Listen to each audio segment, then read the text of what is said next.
Hello friends, welcome to my YouTube channel. आप सभी का स्वागत है हमारे इस यूट्यूब चैनल पर। आज एक ऐसा इंपॉर्टेंट टॉपिक आप सभी के बीच में लेकर के आया हूं जो आज के एग्जाम में सबसे ज़्यादा बहुधा पूछे जाते हैं, वो है कथन निष्कर्ष का। इसको एजम्पशन एंड आर्गूमेंट भी हम लोग कह सकते हैं। इसको कहते हैं हम लोग एजम्पशन इंग्लिश में, एंड आर्गूमेंट भी कह सकते हैं। ये पहले जैसा नहीं है कि इसमें हम लोग जैसे सर्कल बना करके हम लोग कर देते थे, वेन डायग्राम बना करके। ये वेन डायग्राम वाला नहीं है। इसमें क्या है कि आपको निष्कर्ष जानने के लिए कथन को समझना बहुत आवश्यक है, अन्यथा आपका क्वेश्चन गलत हो सकता है। तो आइए शुरू करते हैं क्वेश्चंस पर। इसमें जैसे पहला क्वेश्चन आपको दिया गया है कथन में, यहां पर ध्यान रखिएगा कि जब भी इसको बनाइएगा तो कथन को पकड़ कर चलिएगा। कथन मेन इंपॉर्टेंट है, उससे हम लोग रिलेट करने का कोशिश करेंगे कि उसका निष्कर्ष या पूर्व धारणा उससे मिल रहा है अथवा नहीं। तो जैसे पहला क्वेश्चन दिया है कि भारी वर्षा होने के बावजूद भी रेलवे सेवा बाधित नहीं हुई। यानी क्वेश्चन को ध्यान से समझिए कि यहां बोल रहा है कि भारी वर्षा, बहुत वर्षा हो रही है, फिर भी रेलवे सेवा जो है वो बाधित नहीं हुई है, ये आपको पूछ रहा है। तो यहां पर आपको ऑप्शन दिया गया है कि रेलवे सेवा केवल वर्षा ऋतु में बाधित होती है। तो यहां पर इस कथन को लेकर के हमको नहीं लगता है कि यहां पर ऊपर के क्वेश्चंस में, कथन में कोई भी निष्कर्ष, इस निष्कर्ष को, जो पहला निष्कर्ष हम लोग देख रहे हैं, ये मेल हो रहा है। क्योंकि जो रेलवे है वो रेलवे केवल बारिश में ही बाधित नहीं होती है, गर्मी के मौसम में बाधित होती है या बाकी मौसम में भी बाधित होती है। जैसे मान लीजिए पतझड़ का मौसम हुआ, पेड़ वूड़ गिर गया, कट गया, तो उसमें भी होती है, या फिर कोई जानवर वगैरह आ गए तो उस पर भी बाधित होती है। तो रेलवे सेवा केवल वर्षा ऋतु में बाधित होती है, ये कथन से परे है, इसलिए ये गलत हो जाएगा। दूसरा, भारी वर्षा प्रायः रेलवे सेवा को प्रभावित करती है। तो ये आपको क्वेश्चन इसके आधार पर कि भारी वर्षा जो है यहां पर रेलवे सेवा को प्रभावित, प्रायः मैंने यहां पर केवल नहीं बोला है। केवल बोलता तब हम लोग इसको जो है नहीं मानते, लेकिन प्रायः रेलवे सेवा को जो है ये भारी वर्षा प्रभावित करती है। तो ये कथन के आधार पर भारी वर्षा होने के बावजूद रेलवे सेवा बाधित नहीं हुई। तो यहां पर कथन के अनुसार ये हो सकता है कि भारी वर्षा जो है प्रायः रेलवे सेवा को बाधित करती है। तो इसका मतलब है निष्कर्ष आपका 2 सही है। तो यहां क्वेश्चन एक जो है वो गलत है, एक गलत है, दूसरा सही है। तो आपको निष्कर्ष में पूछेगा कि निष्कर्ष 1 सही है, निष्कर्ष 2 सही है, दोनों सही है, या फिर दोनों गलत है, ऐसा क्वेश्चन आपको पूछ सकता है। तो आंसर में आप लोग देखिएगा, जहां पर निष्कर्ष 2 सही है लिखा हुआ है, उस पर आप लोग क्या कीजिएगा, सर्कल कर दीजिएगा, टिक कर दीजिएगा। अगला क्वेश्चन आगे बढ़ते हैं ताकि और आपको क्लियर हो। दूसरा क्वेश्चन बोल रहा है अधिकार और कर्तव्य आपस में संबंधित हैं। अधिकार और कर्तव्य आपस में संबंधित हैं। तो ये आपको समझना पड़ेगा कथन किस तरह से कह रहा है। निष्कर्ष बोल रहा है अधिकार कर्तव्य से भिन्न है, अलग है क्या, या अधिकार, दूसरा बोल रहा है अधिकार कर्तव्य को प्रोत्साहित करता है। ये दोनों क्वेश्चन आपको कह रहा है। तो यहां पर आप जैसे पहला के अनुसार, जो आप मान लीजिए आपको अधिकार मतलब क्या है कि आपको कोई चीज मिला हुआ है, आपको अधिकार दिया हुआ है कि आपको कोई चीज करने के लिए या कोई चीज को इंडिपेंडेंस पाने के लिए ये आपको दिया हुआ है अधिकार। और कर्तव्य है कि आपको क्या करना चाहिए, वो है आपका कर्तव्य। तो अधिकार से कर्तव्य प्रोत्साहित होता है ये जरूरी नहीं है।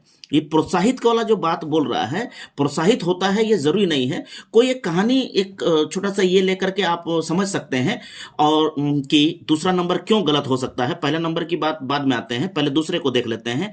ये प्रोत्साहित किस तरह से करता है। जैसे मान लीजिए कि आपको कोई माँ बाप के, माँ और पुत्री का ही एक एग्जाम्पल ले लेते हैं।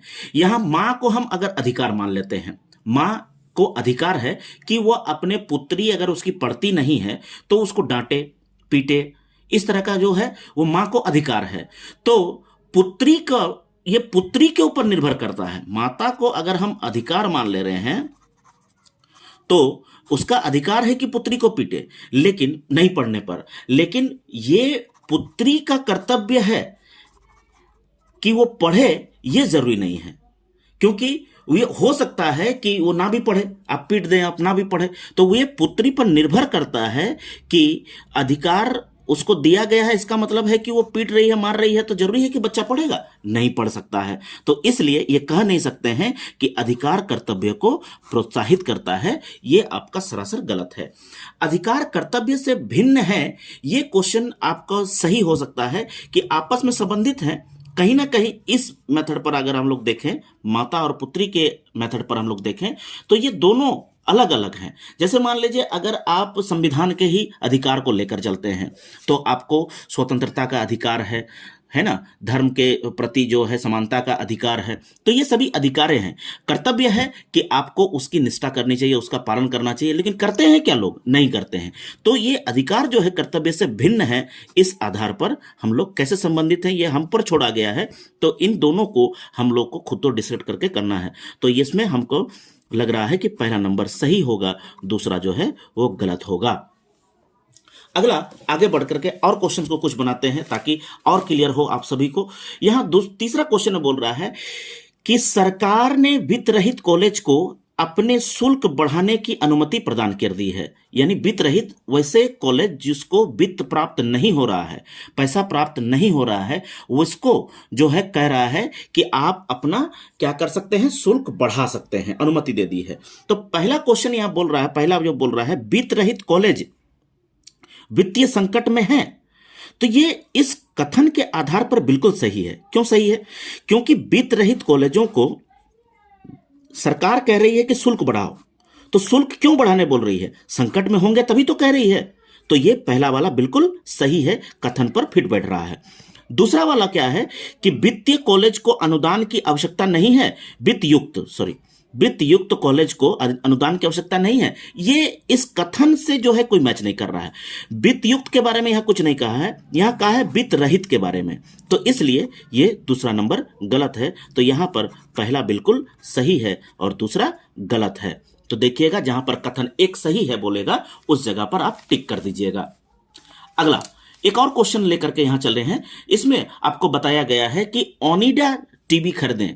यहां बोल रहा है कि ओनिडा टीवी खरीदें, यह टीवी 10 साल की गारंटी युक्त है, 10 साल गारंटी दे रहा है। इसका मतलब क्या है कि जो क्वेश्चन आपको दिया गया है, ये प्रलोभन के साथ साथ आपको 10 साल की गारंटी को बारे में बता रहा है। तो यहां पर निष्कर्ष बोल रहा है कि लोग लंबे समय तक गारंटी की ओर आकर्षित होते हैं, तभी तो ये 10 साल की गारंटी के बारे में कह रहा है। तो ये सही है। पहला, लोग टीवी खरीदना चाहते हैं, तो यह टीवी खरीदना नहीं खरीदना इससे कोई मतलब यहां पर है नहीं, यहां पर गारंटी की बात किया जा रहा है। इसका मतलब है कि यहां पर आपको क्या बताया गया है कि इसको खरीदने से आपको ये 10 साल की गारंटी मिलेगी। तो पहला वाला बिल्कुल सही है, दूसरा गलत है। पहला सही, दूसरा गलत। आई होप आप सभी को ये चैप्टर थोड़ा बहुत क्लियर हुआ होगा। यदि इसमें कुछ भी क्वेश्चन आपको पूछना है तो आप कमेंट के जरिए हमें बता सकते हैं, या फिर कोई ऐसा क्वेश्चन जो आपको नहीं समझ में आ रहा है, आप उसको कमेंट में लिख करके बता सकते हैं कि इसको कैसे बनेगा या इसको कैसे करेंगे। लेकिन ये चैप्टर जो है बहुत इंपॉर्टेंट है। अगर आप नहीं कर पाए हैं तो उसको करिए, किताब खोलिए, चाहे आप अजय चौहान हो या आर.एस. अग्रवाल हो, इसको खोलिए, वहां से क्वेश्चंस को बनाने का प्रयास कीजिए, क्योंकि ये चैप्टर बहुत इंपॉर्टेंट है, बहुत एग्जाम में पूछता है और पूछेगा भी आपके एग्जाम में। तो इस तरह से जो है कि ये जो इंपॉर्टेंट टॉपिक है मैं आपको बताते जा रहा हूं। मैं आपको बता दिया हूं पहले ही कि हम लोग सटीक चीज़ों को पढ़ेंगे जो एग्जाम में बहुत इंपॉर्टेंट हैं। तो ये आप सभी से एक ही रिक्वेस्ट है कि आप हमारे चैनल से जुड़े रहें, लाइक करें, सब्सक्राइब करें और शेयर करें, कमेंट अवश्य करें। जो आपको समस्याएं हैं वो हमें कमेंट के जरिए अवश्य बताएं। जैसे आप लोग बोलते हैं कि ये चैप्टर फिर से आप रिपीट कर दीजिए, या ये क्वेश्चन को हमने समझ में नहीं आया है, तो मैं उसको दोबारा से आपको बताऊंगा, एक सेशन और रखूंगा। आज के लिए इतना ही। बहुत बहुत धन्यवाद आप सभी का।